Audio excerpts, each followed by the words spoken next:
know too much. Government trying to murder me. No coming back like cutting your wrists open vertically. How could this serpent be purposely put in charge of the country? Genetic engineered sickness spread amongst me. My people are so hungry, they attack without reason. Like a fucking dog ripping off the hand that feeds them. Immortal technique, treason to the Patriot Act.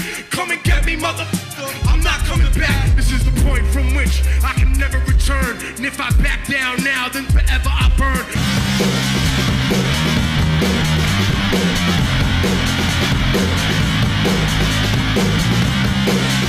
From Acapulco, Mexico, this is Anarchast. Hey everybody, welcome to another edition of Anarchast, your home for anarchy on the internet. I've got a great first-time guest coming on, and it's actually one of my favorite rappers of all time. It's Immortal Technique, and he'll be performing at the upcoming Acapulco 2019 from February 14th to 17th. Super excited to have him coming down to Acapulco, and super excited to talk to you, Immortal. It's great to have you on the show. And first question I have to ask you, just like everyone is, how did you become an anarchist? Well, I mean, I don't know if I would necessarily choose that label in the same way that people who know lots of different forms of martial arts, they don't necessarily call themselves mixed martial artists, but they understand the idea that several forms of a combat system are what's needed sometimes in improvisational fights that aren't staged and set up in a dojo. So I think when I was a young man, I studied a lot of different forms of government, whether it was democracy, communism, republics, theocracies, oligarchy, all these forms of government. And it kind of led me down like a rabbit hole in my early teen years. And I realized that, you know, there was really no such thing as a government, that it was simply people who ruled over other people and found creative use of systems to implement in order to create a buffer between the people that make everything happen and the ruling class of people that have stationed themselves as kind of the deciders, the tastemakers of humanity. And to me, I thought, what qualified these people to make these decisions for millions of individuals? You know, when we're talking about a monarchy or a kingdom, then you're discussing, you know, thousands of people fighting for one person's greed. So there had to be some sort of change in that logic for human beings en masse in a global society that was interconnected through like wide arrays of media to be able to implement a new ruling system. So I think we're in kind of that structural changeover, you know, and we're also living in a country that's had like a soft coup since Kennedy died. So there's a lot of things that are triggers that opened my mind, for lack of a better terminology, and led me to believe, okay, here I can be ultimately critical of the right wing in its inception. And on the left, I can equally point to certain things that kind of give a clearer picture of where we're headed. So I've always had, of course, people look at my music and they'll say you have a hammer and a microphone, looks like a sickle. There's obviously going to be a left-leaning influence. There is, for a long time, what people call the left-leaning influence, but I would challenge that and say that Karl Marx, who's seen as the father of communism, like, I know that he's a respected intellectual, and I have this debate with all leftist friends. I'm sorry, but the people of Latin America and Africa, the indigenous people, we really didn't need a European man from the 19th century to come to the dark jungles of Africa and Latin America and explain to us the complex concept of sharing. We knew what that was for thousands of years. That's how we structured our societies. So I can't necessarily say I'm married to the ideology when the ideology co-opted what people have been doing for thousands of years on a capitalist side, and what the right wing worships as their God nowadays. That's a system that's a couple of 100 years old, and it's bitten off a mercantile system that was created 1,000 years ago. And I think when you look at it, both of them don't really address humanity's needs in some really basic, fundamental ways. And this plays itself out over the course of what people see as the right-left paradigm within the United States, which is, you know, for all intents and purposes, a theater for the rest of the world. And right now, the theater is playing a reality show. So that's what we're dealing with. Yeah, absolutely. And it just so happens the president is actually a reality TV show actor. So it's absolutely perfect. And you bring up a great point about government. It doesn't really exist. And at one of our top speakers at Acapulco, his name's Larkin Rose, and he wrote a book called The Most Dangerous Superstition, where he basically talks about that. The government actually doesn't really exist. It's, as you just pointed out, just a bunch of people who somehow have garnered the ability to rule over other people. And you'll find out at Acapulco that we're talking about all the different ways that we can move forward in peace and prosperity using without violence and things like that. And that's really the main core of Anarchapulco. So we're thrilled to have you coming down. I looked you up on YouTube just to look aside from your music, which I love. I just wanted to see what you were talking about. And I saw a ton of interviews with you about things like the Illuminati and stuff like that. I was wondering if you are still into talking about things like that, because I saw a bunch of those videos were about 5 or 10 years old. Well, I mean, I think that Illuminati is kind of a Renaissance, end of the Middle Age term, ideology, storyline. I can't even call it an ideology. What it entails is a connection to a much older philosophy or idea, some things that come from antiquity, hidden knowledge, the idea that there were civilizations that we don't know about. Now, here's the problem in automatically discounting things like that and saying that's not real or it doesn't exist or this is conspiracy theory and fantasy. Humanity itself, as in Homo sapiens sapien, the hominid species that we belong to, the genus, we've been around on Earth for approximately 200,000 years, and we only have about 8,000 years of recorded history. So that implies that we have about 192,000 years of being alive on this planet, and at some point we needed to pool resources. At some point there was a war. At some point, I don't think that the modern era invented vice. I don't think that we invented sin. We didn't invent killing. We didn't invent the things that have been happening and structuring in our society for years. I think that when you look at what we're talking about in terms of ancient secret societies, I think you can point to obviously a few instances in which they're very much a power player in terms of setting up and bolstering government. But the purpose of them is to not be named. And the purpose of them is to not be seen. So when I tell people, for example, that the modern Illuminati is the corporation, people say, well, how can that be? And I say, well, do you know who the people are who put these chemicals that are deadly to your children in the food? Do you know the name of the CEO? Do you know that these people can't be convicted of anything? Do you know that they're above the law in that sense? And if I poisoned someone's food, I would go to jail. But if they purposely put a chemical that they knew and had scientific proof that was dangerous, especially for children or for people in general, and they were caught, they would have to pay a monetary fine. But very few times, and it just microscopic in comparison to the other side of the justice system, which deals with individuals. Very, very few times are people ever held accountable in any real way for the damage that they've inflicted on a corporate level. So if you're looking for Illuminati now, a board of directors that doesn't have to announce itself, that doesn't have to have public meetings, that doesn't have to tell you what it's doing, what its agenda is. You know, they say that people have a 5 to 10 year plan. Countries have maybe a 100, 200 year plan, and empires have a 500 to 1,000 year plan. I think that corporations are playing a long game, and they have a 500 to 1,000 year plan of how they're going to conduct themselves and how things are going to change. They're like a radio station. Their only purpose is to keep people coming and listening. They're not there to change anything, most of them, the majority of them. They're there to put butts in the seats, and if they have to change the format to be able to do that, then they will, by whatever means necessary. And I think that touching on that point, it brings us to kind of a full circle about what we're all talking about here. You mentioned the speaker at Anarchapulco was going to talk about a variety of topics, but more speaking on government and the necessity for it, or if it doesn't even exist. I'll take it a step further than that. And I'm not trying to one-up the speaker, but let's have a further conversation about this. And let's say the inevitability of government collapse is going to happen, right? So the purpose of the meeting then should be a dual, which says, okay, the duality should be, one, why can't we be more informed about exactly what the the keynote speaker is going to talk about, and those are very important things. But then beyond it, what are we doing to prepare for that? Like, what are you as a person doing to prepare for the inevitability of the shutdown of the government permanently? Are you collecting rainwater? Do you know how to live off the land? Do you know how to farm? Do you know any self-sustaining skills? Excuse me, do you have any self-sustaining skills?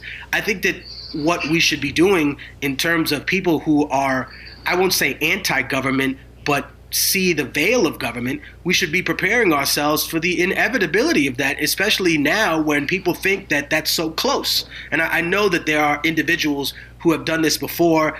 They kind of have a disdain for them in the media. They call them Chicken Little. They say that people are crying wolf, that the sky is falling. But, governments have failed incredibly recently all over the world. I mean, our own economic system came close to collapse only about a decade ago. So, I think we've been on a tightrope for quite some time, and I think the question shouldn't just be, okay, when are we going to acknowledge that there's no government, but when are we going to acknowledge that we, as a people, instead of being reactionary, have to be proactive to say, let's have a contingency plan as individuals, as people who see this as a temporary thing, because all governments are temporary.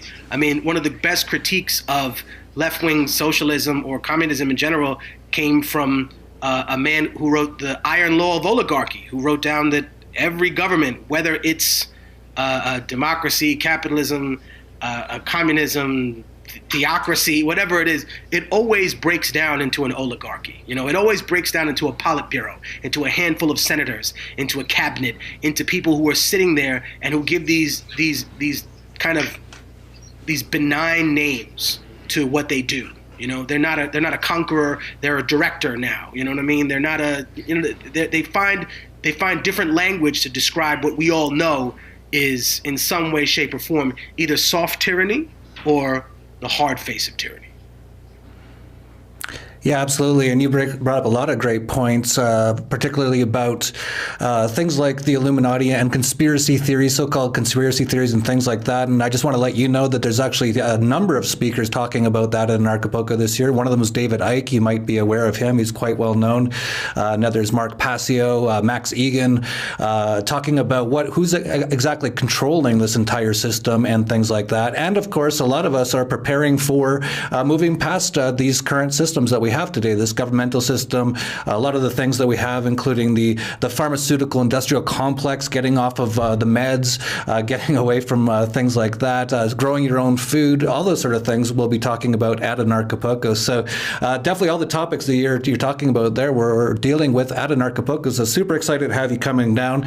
I wanted to ask you, I've been looking into videos lately, and I just wanted to ask you this because you've been in the music business at quite high levels. You know a lot of people.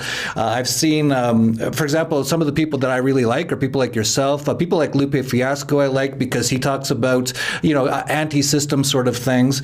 And it seems like the guys like yourselves who really are really aware of what's going on, don't seem to reach the highest levels of the industry. I was wondering if it's true, or if you have any comments on that you really have to sell out to reach the highest levels of the rap game. I think what you're saying is pretty literal, in the sense that when I look at the control that I have over my own career, it really is kind of one of the few people who are outstanding in the sense that I have the total control over the mastering, the publishing, the rights to the records. I can do anything I want with them. I can put them anywhere, but I don't. And I don't purposefully, because even though I own all of them, the point for me writing these songs was never to sell cars, right? It was never to sell,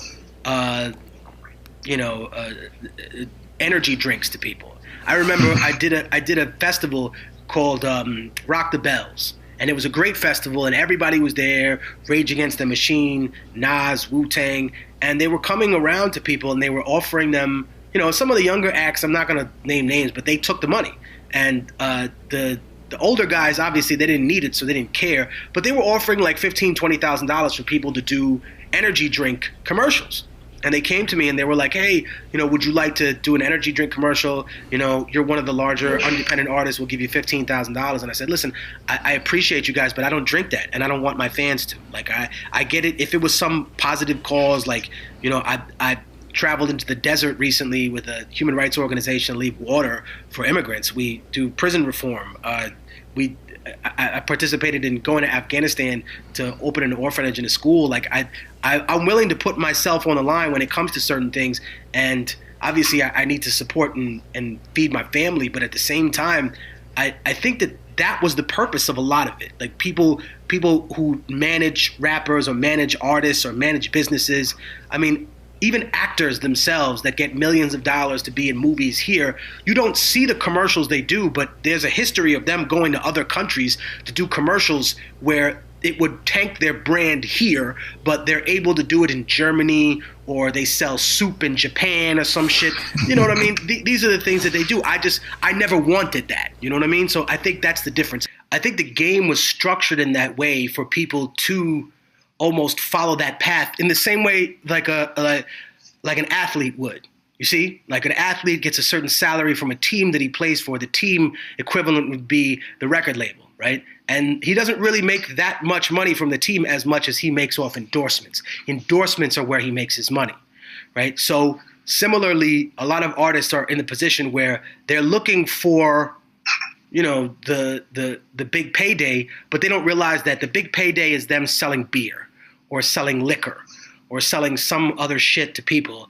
And usually people in their own community of their own demographic, because that's what the company hired them for. And I never really had those aspirations. I guess it would have to be something that really mixed well with who I am and what I stand for. Like it was some kind of new technology or something that had to do with like musical equipment. Sure, I think there's exceptions that I could make, but it has to fit with who I am. You know what I mean? I think that's the difference. Some people have a brand. I have a person. That's me. I guess that's the way you can call it. My brand is me, my personality, what I choose to accept, what I can't accept. I think that it's strange that I brought up Rock the Bells because remember at that particular time I had, during the Bush administration, I enjoyed a lot of support from, people that were, I guess, on both sides of the spectrum that were against the war and the lies that went along with it. But then when I became critical of the Obama administration afterwards, I found that a lot of these people backed away. They preferred not to address the neoliberalism and kind of the fakeness of it all. And I think that for me, what bothered me a lot was that these were really smart people. Like, these weren't stupid people. In the same way I say that the same thing about Trump. Not everyone who supports him is a moron, but at the same time, they're both setting their watches to a broken clock. And a broken clock is right twice a day, but I would never set my watch to it.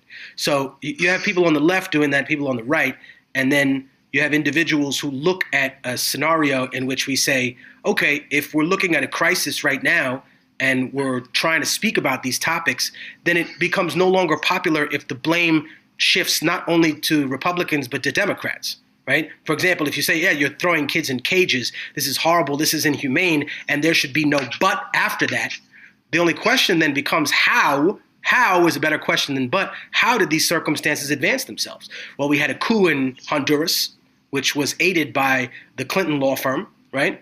We had a situation called Fast and Furious in Mexico where guns were given tracking devices, ridiculous, and given to the highest bidder. Who buys weapons? Who buys Pentagon surplus automatic weapons of that caliber? Who? Cartels, drug dealers, and they began a war, and that influenced millions of people to leave their homes, and they were uprooted. They were running away from a crisis, and instead of addressing that issue, instead of saying how, we were caught on the butt of the issue. But he did this too. Oh, but I know Trump put people in cages, but Obama did too. But you haven't addressed whether that's humane or correct. See, if I put a person in a cage, right, whether I was a lefty or a righty, if I put a person in a cage, we both know that according to quote unquote the law, that's kidnapping, right? I'm preventing a person from leaving a situation where they want to leave. I'm going to jail, or at least I'm going to be arrested and stand trial. But other people, they're kind of give away these rights to government, you know? And it's a fundamental question we have to ask ourselves. And this is interesting because I used to do like a prison program, and I asked people, you know, if someone killed your friend, like your brother, would you want to kill them? And the answer, you know, a lot of times, whether I asked it in a private school or in a prison, was always the same. Yeah, I want revenge. I want that person to pay. I said, would you feel comfortable if the government killed this person instead of you? And that's wherein the real interesting conversation begins. Why do you feel more satisfied? Or is the trick that some people achieve their moment of enlightenment is when they realize that they wouldn't feel any more satisfied, that they basically outsourced murder to an entity that collected their tax money. So they paid someone to kill someone, you know? Whether it comes to law enforcement, I think that the whole point of me bringing this up is not a tangent. It's the point that this is the stuff that my music addresses, and these aren't the conversations that I think people that are way up there really want to have, because they don't just question a part of the structure. They question a larger point to it all, right? Like when we talk about workers' rights, I always say that there's a problem with people that just want a bigger slice of the pie because they're not asking themselves some fundamental questions, right? Yes, we want a bigger slice. Yes, the workers should get more, but we never asked ourselves what's in the pie, right? How did this pie get formed? You know, we want a bigger slice of the pie as American workers. That's great, but if our bigger slice of the pie comes at the cost of other workers around the world, then we're not really about universal workers' rights. We're just about, you know, high, moderate, you know, center, left, neoliberal, whatever the fuck it's called now, you know, politics. And that's what we're dealing with, rather than asking the fundamental questions. So I would say that it's not just a question of people not getting to the top. I feel like the conversations that they create become problematic on a major scale. And that causes, I guess, a lot of news entities to be forced to spin it differently. You know, they have to be forced to not take you as seriously as they take the guy next to you in a fur coat who's wearing a dress rapping about shooting people. You know what I mean? They want people to take you less seriously than that person. They see that person as legitimate because they're signed to a major corporate entity, as opposed to you, who are speaking more intelligibly. And at the end, probably most media outlets are going to be like, oh, well, you speak so well. But, you know, they're getting the message from that little thing in their ear to keep it moving. And once you get out the studio, they don't invite you back, you know? Well, you're certainly not going to get any complaints from our crowd for criticizing any president, whether right or left, and you'll find that out when you come down to Anarchapulco. So really looking forward to you coming down. It's just about a week away, a little over a week away. We're getting very close now. There's still tickets available. Check it out at anarchapulco.com. And it's coming up February 14th to 17th. Immortal Technique will be performing with Backwards and Elias Clay on February 14th on the evening of the first night of Anarchapulco. So check it out. And I know you're busy, Immortal. I'll let you go, and I'll see you down here in about a week. Thank you very much for having me. Look forward to forwarding the conversation at Anarchapulco, Immortal Technique. I'm out. And that's it for Anarchast, your home for anarchy on the internet. Peace, love, and anarchy.